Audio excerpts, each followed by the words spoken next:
को जोड़ने वाली श्री यमुना जी थी, तो व्यापारी लोगों के लिए मार्ग था। वृंदावन तो महाराज क्या बताएं, अब कहने में थोड़ा आज संकुचित होता, पर डकैतों का गढ़ था। वहां पे सब लूट मार करने वाले बैठे रहते, और जब कभी भी जहाज यमुना जी में होके निकलते तो विशेष रूप से नरवाहन, इसकी पूरी गैंग थी, बड़े महाराज खूब सारे लोग थे, आते जाते जहाजों को अर्धरात्रि में कैसे भी करके और पकड़ लेता और उनसे कर वसूलता।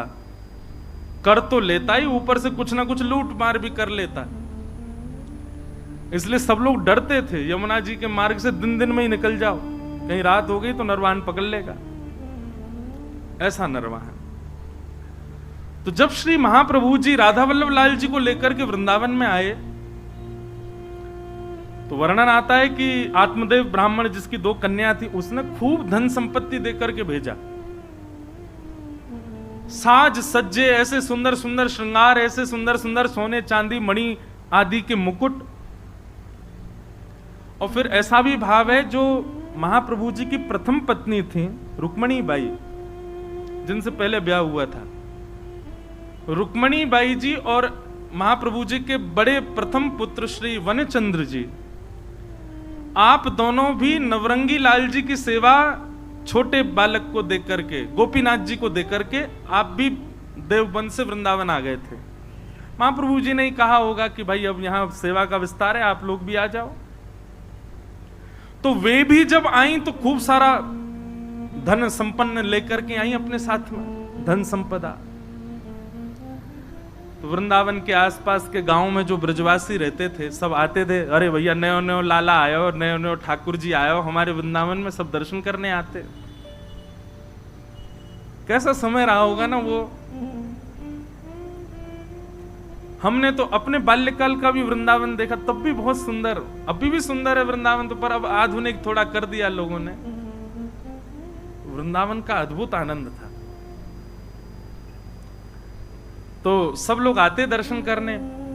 कुछ ब्रजवासियों के चित्त में चिंता प्रकट हुई और उन्होंने महाप्रभु जी से कहा, भगवान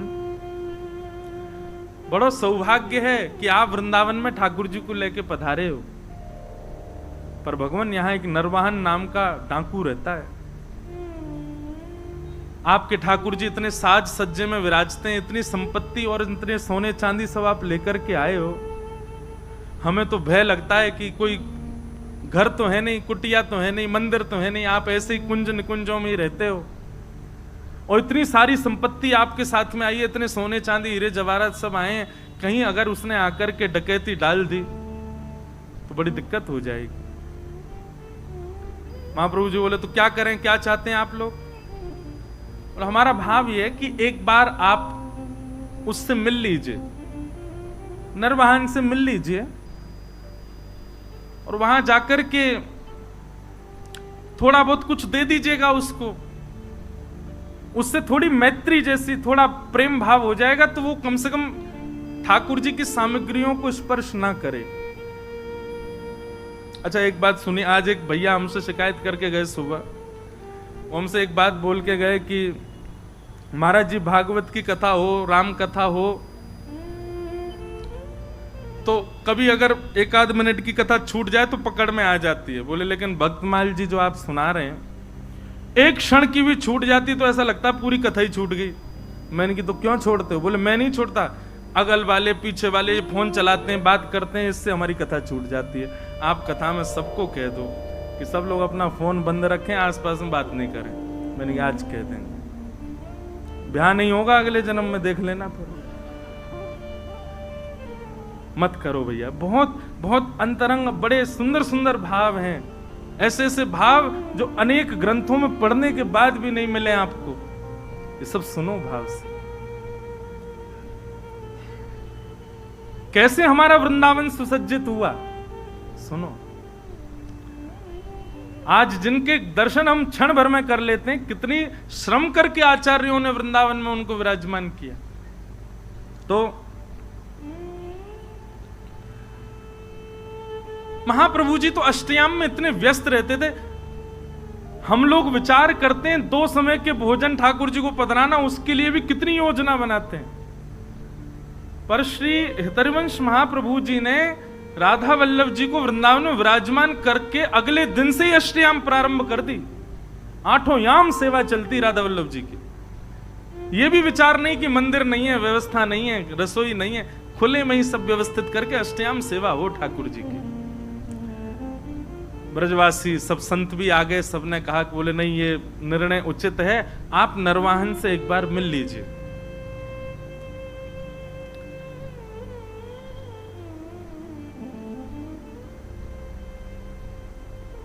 हरिवंश महाप्रभु के लिए तो नाभाजी भी छप्पे में कह ही रहे हैं ना कि वे अपने व्रत के अनन्य उत्कट व्रतधारी। एक बार जो व्रत धारण कर लेते हैं फिर चाहे ब्रह्मांड हिल जाए उसका त्याग नहीं कर सकते। महाप्रभु जी ने कह दिया इनको निहारने के बाद, इनसे मिलने के बाद किसी और से मिलना पड़ेगा, हम नहीं जाएंगे। जब ये मिल गए तो अब और किससे क्या मिलना और किसी से भय क्या खाना। ठाकुर जी हैं साथ में, राधा वल्लभ जी, इन पर भरोसा नहीं है हमें, सब मंगल करेंगे, हम नहीं मिलेंगे किसी से। हम तो सेवा से फुर्सत नहीं, हमको यहीं रहेंगे। खूब प्रयास किया, खूब सबने समझाया, पर महाप्रभु जी नहीं गए। नरवाहन को किसी ने जाकर के ये बात बताई, बोले ऐसे ऐसे ठाकुर जी आए हैं। और ठाकुर जी आए ये बड़ी बात नहीं है, ठाकुर जी के संग में खूब सारा सोना चांदी जवाहरात और महाराज खजाना आया है भर के। बोले अच्छा, और कहां पर? बोले वृंदावन में, वृंदावन में विराजते हैं। किसी ने यह भी कहा कि जो आचार्य उनको लेकर के आए ठाकुर जी को, उनसे किसी ने प्रस्ताव रखा कि वो आपके पास आके आपसे मिल लें, पर उन्होंने वह भी ठकरा दिया। बोले कि कौन नरवाहन, हम किसी से नहीं मिलेंगे। अब तो नरवाहन को चोट लगी, बोले अच्छा हमसे मिलने से मना कर दिया। बोले हाँ। कहां पर है? बोले ऊंची ठौर मदनटेर, थोड़े ऊंचा टीला सा था, उस पर विराजते थे ठाकुर जी। कल चलेंगे, हम भी तो देख के आए कैसे ठाकुर जी, कैसे आचार्य। और नरवाहन अपने कुछ सेवकों के साथ में तलवार लेकर के और ऊंची ठौर की ओर बढ़ा। आहा, सुबह सुबह का समय है, मंगला आरती के पश्चात श्री राधा वल्लभ लाल जी का श्रृंगार करके हितरवंश महाप्रभु आचार्य चरण आसन पर विराजमान सन्मुख बैठ करके श्री ठाकुर जी को पद सुना रहे थे। ठाकुर जी को पद सुना रहे थे।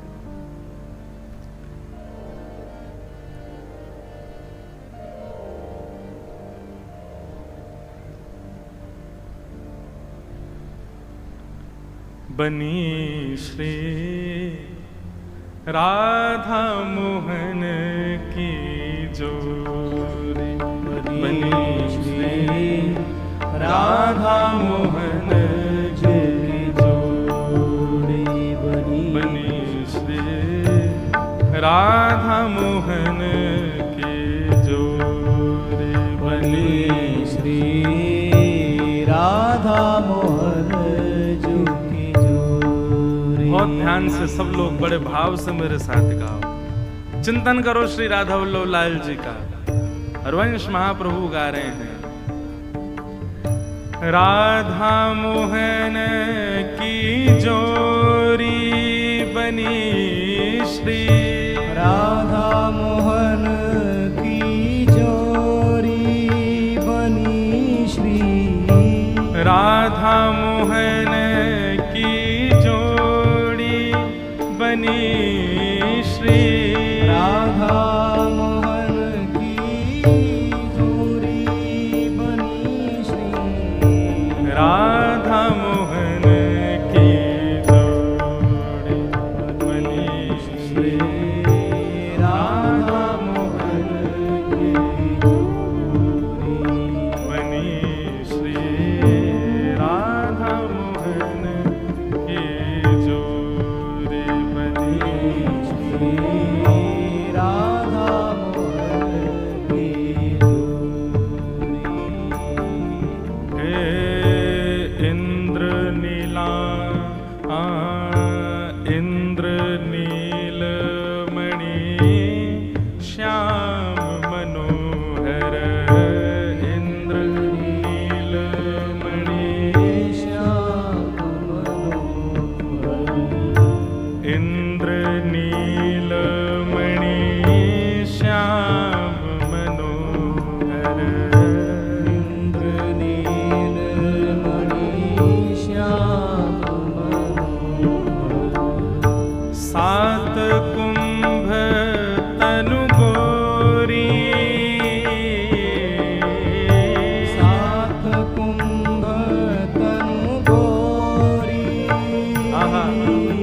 ठाकुर जी कैसे हैं? बोले नीलमणि जैसे चमक रहे हैं ठाकुर जी, जैसे कोई नीलमणि पर प्रकाश जल रहा हो, ऐसे ठाकुर जी जल रहे हैं। बोले प्रकाश किसका डल रहा है? बोले किशोरी जी का ही प्रकाश पड़ रहा है।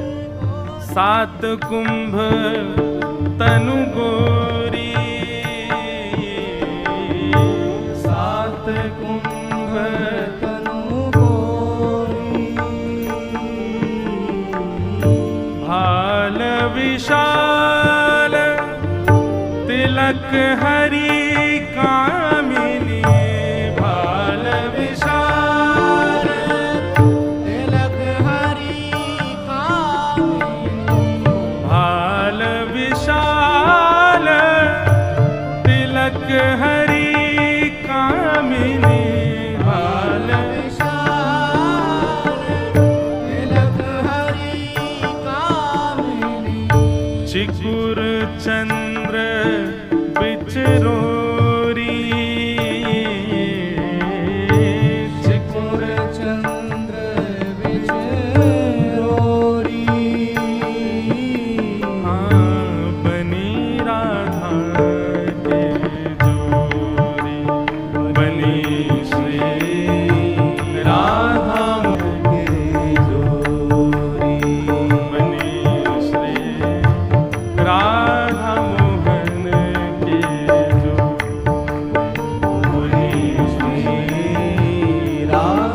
श्री राधा वल्लभ लाल की जय। अद्भुत है महाराज जी श्री रामानुजाचार्य जी का चरित्र। हितरवंश महाप्रभु गा रहे हैं और श्री राधा वल्लभ लाल जी सामने विराजमान है। अद्भुत छटा है ठाकुर जी की। इतने में ही तलवार से उसने कुंज जो आपस में जुड़ी हुई हैं इस प्रकार से जैसे अंदर झांक करके देखा, पत्तों की आवाज आई। देख ही रहा था, महाप्रभु जी गा रहे थे। नरवाहन ने जैसे ही तलवार से लता गुल्मों को दूर किया और भीतर झांकने लगा, तो पत्तों की आवाज से महाप्रभु जी ने गाते गाते बस इस प्रकार से पीछे देखा। जैसे कई बार आपने अनुभव किया, कोई पीछे आ जाए आप पूरे नहीं मुड़ के केवल इतने ही मुड़ते हो, इतने ही मुड़े और आंखों को घुमाते हो देखने के लिए कौन है पीछे।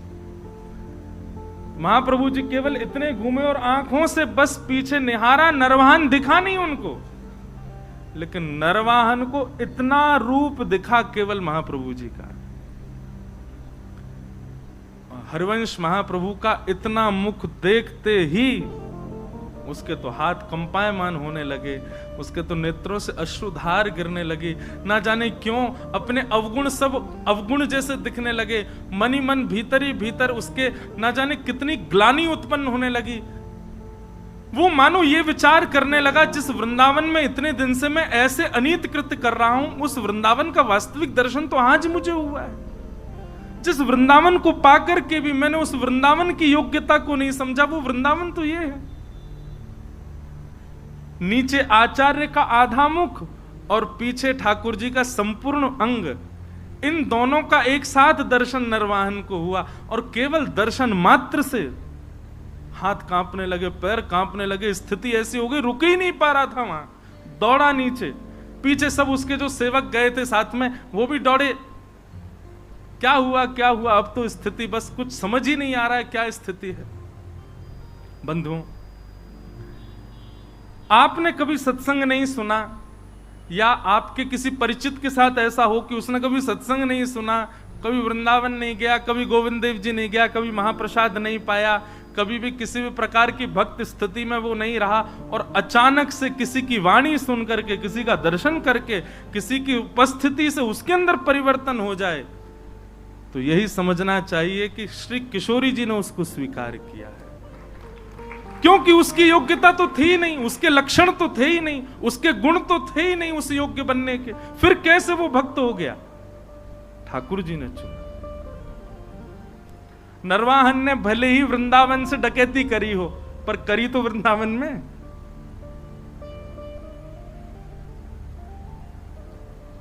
अब तो नरवाहन की स्थिति ये हो गई, तलवार वलवार तो सब दूर फेंक दी, विशाल स्वरूप था उसका, स्वरूप का वर्णन करते हैं कि देखते डर जाए आदमी, इतना खतरनाक था नरवाहन।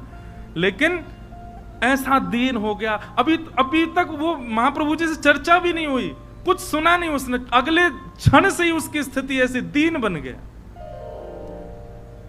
प्राण हरिवंश, जीवन हरिवंश, नित्य हरिवंश, हरिवंश हरिवंश हरिवंश हरिवंश, बस यही गाता रहता और लता कुंजों में पड़े पड़े रुदन करता रहता, अपने आप को कोसता, ऐसी आत्मग्लानि में चला गया। और केवल प्राण हरिवंश, जीवन हरिवंश, नित्य हरिवंश, बस हरिवंश हरिवंश हरिवंश, इसी भाव में ही रहता।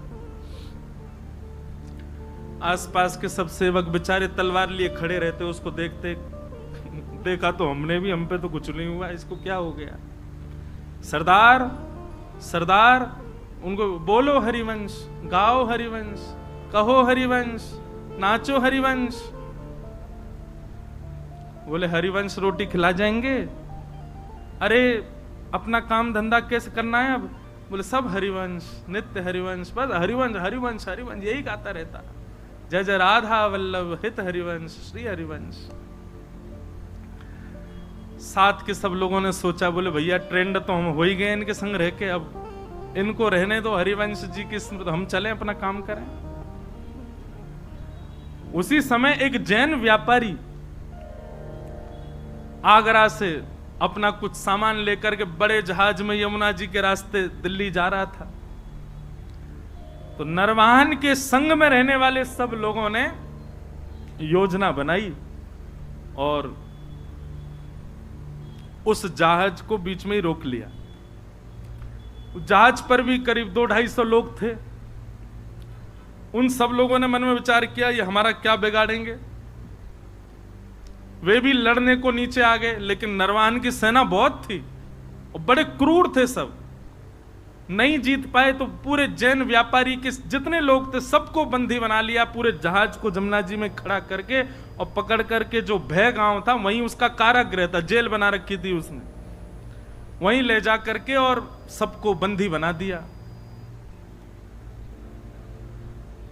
सबको बंदी बना करके उन पर क्रूरता करने लगे, मारने लगे, पीटने लगे, उनको स्थिति खराब कर दी।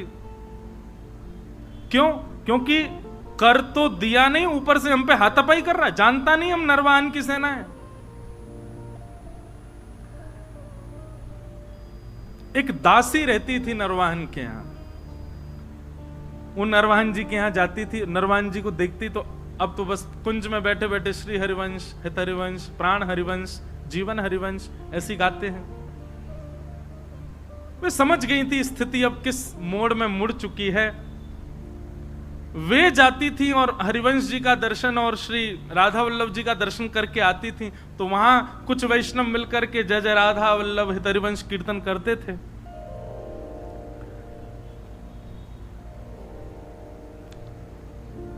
भय गांव में जिस कारागृह में सबको बंदी बनाया हुआ था, दासी वहां गई और वहां जाकर के देखा वो जैन व्यापारी बेचारा रो रहा था, मेरे छोटे छोटे बच्चे हैं, मेरा परिवार है, मैं तुमको कर दे दिया, सब ले लो, मेरा जहाज भी अपने पास रख लो, मुझे मुक्त कर दो। लेकिन वे लोग तो इतने क्रूर, तूने हम पे हमला किया क्यों?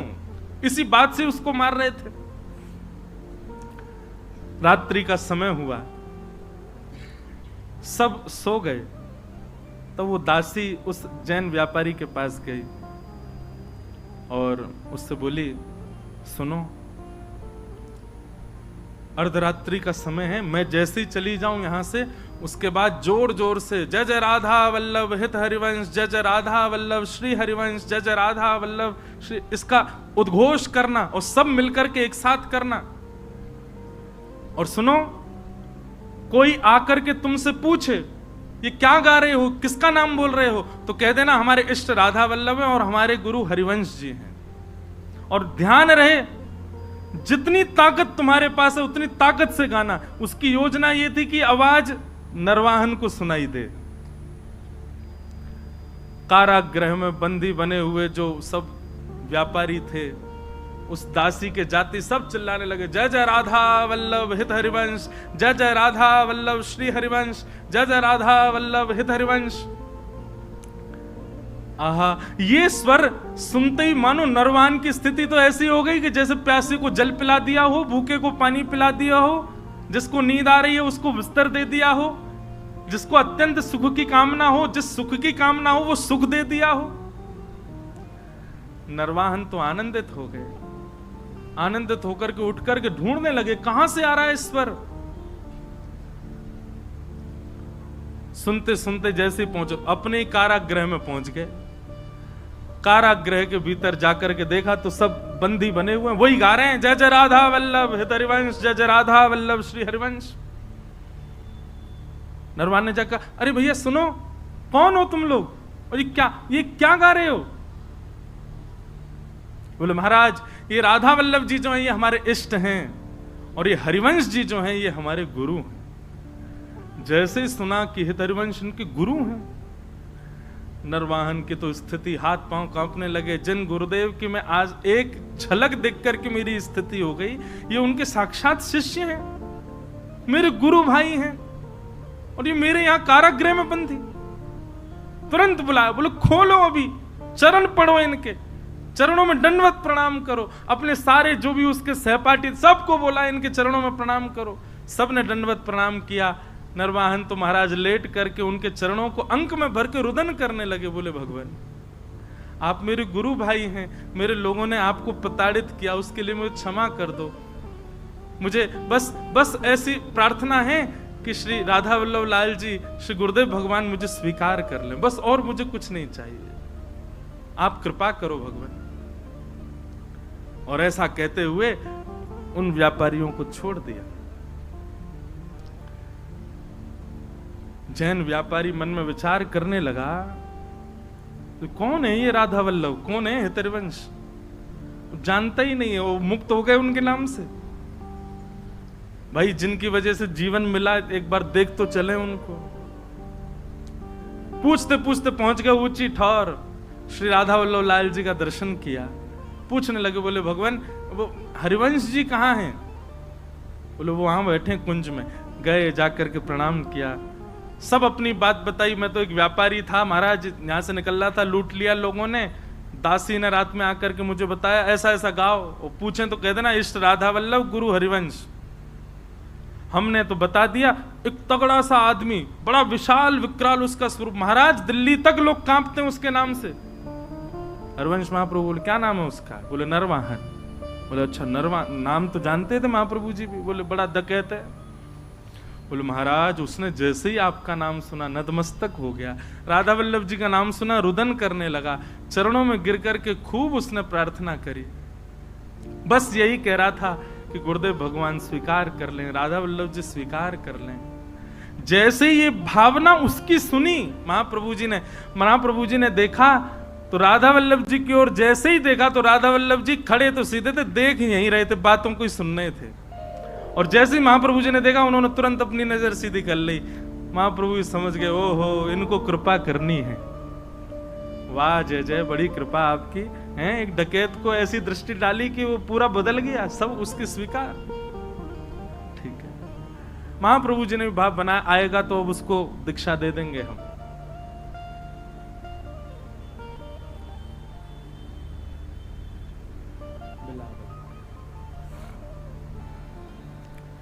नरवाहन और अच्छा एक मेरी बात सुनिएगा, गुरु सन्निधि में सबसे बड़ा गहना यदि कोई है ना शिष्य का, तो वो है संकोच।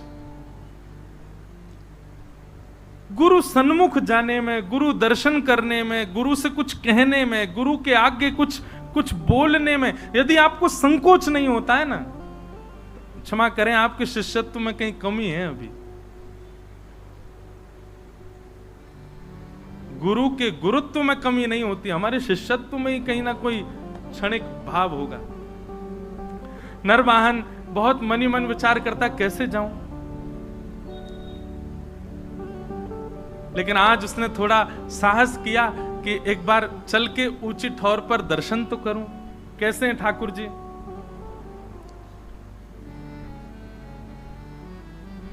पहुंच गया। जैसे ही गया महाराज, लता कुंजों के बीच में श्री राधा वल्लभ जी का दर्शन किया। राधा वल्लभ जी का दर्शन करके आनंद निमग्न नेत्रों से अविरल अश्रुधार गिरने लगी, आनंदित हो गया।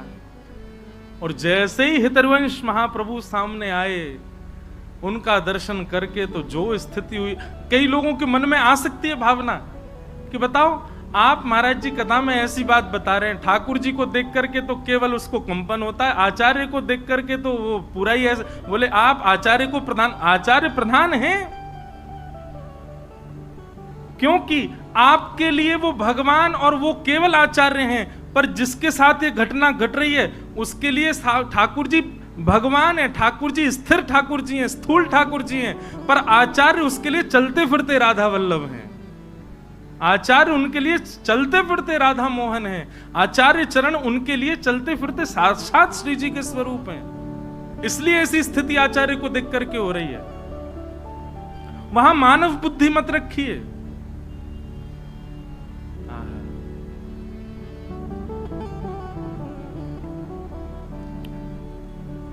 हरिवंश महाप्रभु आए, नरवाहन को देखा, देखते ही अपने हृदय से लगा लिया, हृदय से लगाया, हृदय से लगा करके और फिर राधा वल्लभ जी का दर्शन कराया। निहारो इनको, भाव से निहारो।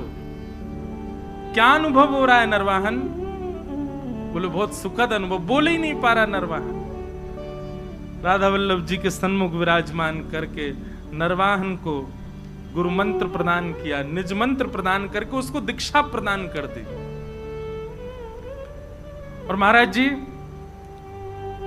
श्री हित चतुरासी जी में महाप्रभु जी के जितने पद हैं, उन पदों में 2 पद 11 और 12 संख्या का पद, ये 2 पद महाप्रभु जी ने नरवाहन की छाप से गाए हैं। ऐसी कृपा केवल नरवाहन के ऊपर हुई और किसी के ऊपर नहीं हुई। क्यों? बोले महाप्रभु जी ने दीक्षा देकर के उसको, मतलब इतने कम समय में, इतने कम स्थिति में और बिना किसी साधना, बिना किसी योग्यता के किसी पर अगर कृपा यदि हुई है वो नरवाहन के ऊपर हुई है। दीक्षा देते ही ठाकुर जी ने, श्री हितरवंश महाप्रभु जी ने दर्शन करा दिए ठाकुर जी के अत्यंत अंतरंग लीला के। तो वो 12वें संख्या का जो पद है वो मैं एक गाऊं जिसमें नरवाहन की छाप है। क्या दर्शन करा रहे हैं नरवाहन को? रास का दर्शन है।